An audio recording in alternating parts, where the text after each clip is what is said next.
Hey guys, magluluto po tayo ngayon ng tinolang manok. So, pagsasama-samahin ko na yung garlic, onion, at ang ginger.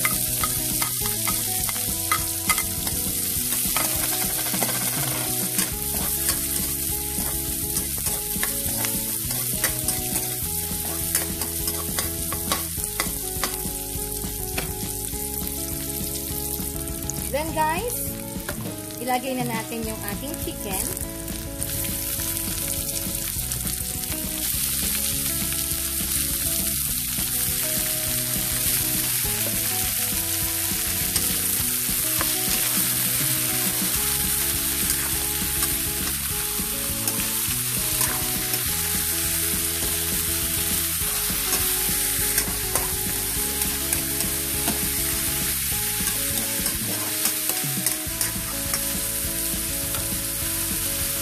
Tapos, kailangan lang natin maigisa sa mantika yung manok. Ngayon na guys, magisa na natin sa mantika.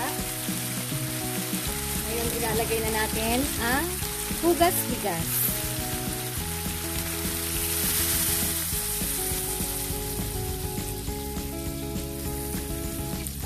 Siyempre, yung ginamit kong hugas bigas dito, yung pang-apat na hugas. Kasi, ito yung mas malinis na.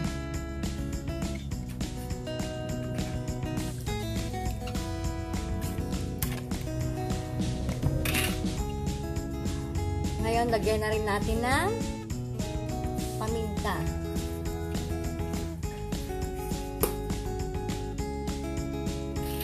At isang kutsarang patis.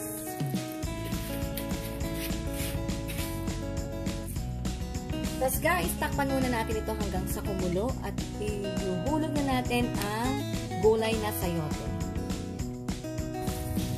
Ayan guys, kung nakikita nyo, medyo luto na yung ating chicken meat.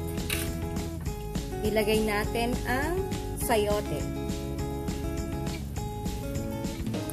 Tapos hintayin lang natin maluto yung sayote guys. Tapos, takpan muli natin ito.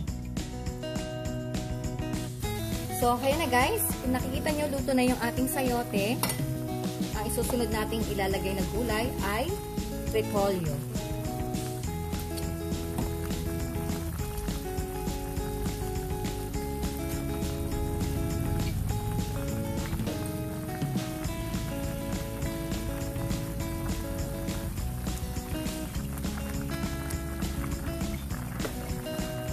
So, takpan muli natin ito guys ng mga 2 minutes para yung repolyo ay medyo maluto.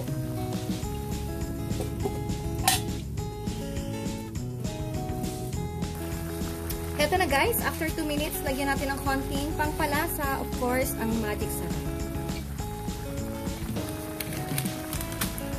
So guys, tapos na po ang aking pagluluto ng tinola. Hanggang sa susunod kong muli ng aking cooking show. It's me again, Sona. Bye guys!